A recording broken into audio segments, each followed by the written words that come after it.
Dyma ni wedi cyrraedd dydd Gwener, a chroeso mawr iawn I chi ata unwaith eto. Dechrau wthnos mi soniais I am adnewyddu'r wyneb lledr ar fy ddesg, y ddesg roeddwn ni wedi I hetifeddu. Roedd yr hen ledr wedi treulio llawer, yn wir oedd o wedi disgyn yn ddarneg yn hen bryd I newid. Ond os oedd yna un rheswm pam fyswn I am gadw'r hen ledr, hwn ydi o. Mi oedd y marciau arno'n dangos ôl llafur rhywun ro'n I am meddwl mawr ohono. Doeddwn I ddim yn adnabod fy Tadcu, mi fuodd o farw 1938 a finne ddim yn cael yngeni tan 2 flynedd ar 15 wedi hynny. Ond mi o'n ni I fod o wedi treulio oriau wrth y ddesg hon. Ac wrth gwrs yn I ddyddiau fo, nid cyfrifiadur na hyd yn oed teipiadur fydde fo'n I ddefnyddio I sgwennu, ond pen ag inc. Mae gen I un ohonyn nhw fan yma. Ac mae'n amlwg iddo golli diferion o inc ar y ddesg, a dyna rheswm am y marciau a chyflwr lledr. Wrth y ddesg yma mi ysgrifennodd o lu o bregethau. Rhai ydw i'n cael bydd a bendith o'i darllen o hyd gan fod gen I focs mawr yn llawn ohonyn nhw. Ac yma hefyd bydde fo'n ysgrifennu I farddoniaeth, yr awdle enillodd 2 cader genedlaethol, a'i bryddau Star Williams Pantycelyn enillodd y goron iddo fo. Mae'r blotiau a'r brychau yn yr hen ledr yn dystiolaeth o'i lafur a'i ymdrech. Bydd dad yma hefyd wrth i'n paratoi ddarlithoedd yn ysgrifennu I ymchwil ac yn marcio papurau arholiad I fyfyrwyr. Felly roedd ôl llafur, a hynny'n I gwneud i'n anodd taflu'r hen ledr I ffwrdd. Mae llafur caled yn gadael I ôl, a hynny yn gallu troi staen neu graith yn rhywbeth I'w edmygu. A dyna sy'n gwneud ymddangosiadau Iesu wedi ddatgyfodi yn rhywbeth rhyfeddol yn wir. Rhywsut oedd Thomas ddim yn fodlon credu fod Iesu wedi dod yn ôl yn fyw, nes iddo weld ôl yr hoelion yn ei ddwylo a'i draed, a'r archoll yn ei ystlys lle cafodd I drywanu gan filwr, sicrhau fod wedi marw. Dyna lle llifodd y dŵr a'r gwaed allan yn te. Felly mae Iesu'n ymddangos I Thomas gan ddweud, estyn dy fus yma, edrych ar fy nwylo, estyn dy law a'i roi yn fy ystlys, a ffaid o bod yn anghredadyn, bydd yn gredadyn. Bellach ymlaen mae Ioan yn cael gweledigaeth o'r arglwydd yn y nefoedd, a sut mae Iesu'n ymddangos I hwn. Gwelais oen yn sefyll yn y canol gyda'r 4 creadur byw rhwng yr orsedd a'r hyniriad. Roedd yr oen fel un wedi ei ladd. Chymod oedd Iesu pan fe farw ddim hyd yn oed wedi cyrraedd I 20 oed. Doedd I wallt o ddim wedi britho eto, doedd I wyneb o ddim yn llawn rhychau henaint. Ond roedd ganddo fo creithiau dwfn a garw.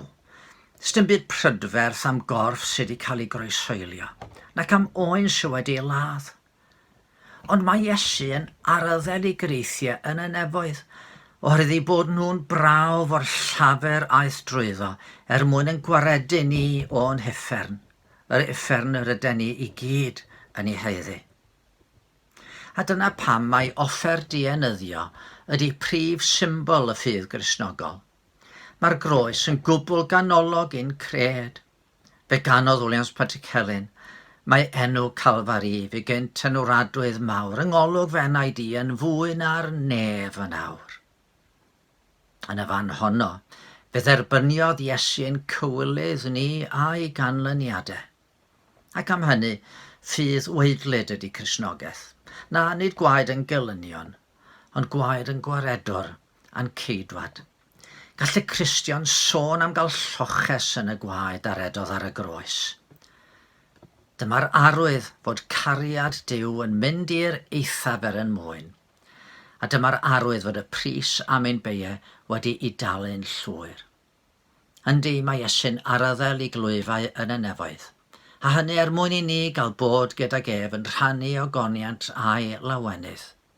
Creithiau hardd ydy creithiau Iesu. Ond os ydy Iesu yn arddel I greithiau yno, tybed a fyddwn ni yn cario creithiau i'r byd a ddaw. Nid bod yn ymdrechio ni mewn unrhyw ffordd yn ennill heiddiant nac yn ennill yn lle yn y nefoedd. Ond tybed na'r rhan o'r llawenydd yno fydd gwybod yn bod ni, trwy I arddel o yma hyd at ddioddef, wedi cael I adnabod a grym ei atgyfodiad a rhannu yng nghymdeithas ei ddioddefiadau ef. Dyn ni'n meddwl am y nefoedd fel lle byddwn ni'n cael iachad o bob brew. Ond tybed na fydd gynddon ni greithiau prydferth yno. Fydd yn dystiolaeth i'n unne hefyd gael rhan yn y frwydr. Gadwch chi ni weddio. Mae'r gwaed a redodd ar y groes o oes I oes i'w gofio. Rhyfyr yw tragwyddoldeb llawn I ddweud yn iawn amdano. O arglwydd yn Duw, da ni'n diolch I ti am greithiau yn haryglwydd. A da ni'n diolch dy fod ti wrth I ti weld dy fab yn cofio fod y pris am yn beie wedi dalu'n llwyr. Helpa ni o ddiwn tad hefyd I fod yn bobl sydd yn arddel Crist, hyd yn oed os bydd hynny'n golygu dioddau, hyd yn oed os bydd o'n golygu dwyn creithiau. Creithiau bydd yn anrhydedd I ni ryw ddydd. Amen. Diolch I chi am wrando. Cofiwch ymuno efo ni dysil os ydych chi isio naillai. Dowch i'r capel, I Capel y Ffynnon. Cysylltwch o flaen llaw I ni'n yn siŵr bod na le yno I chi.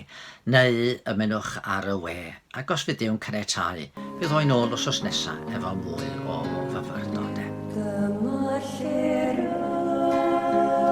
doedd ar brynhawn, Iesu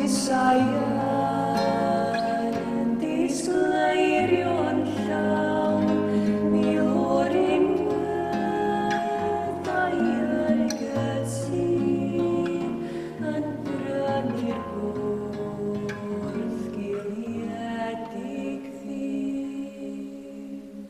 Hwy'n a llawen i'r dan y oes, tristwch a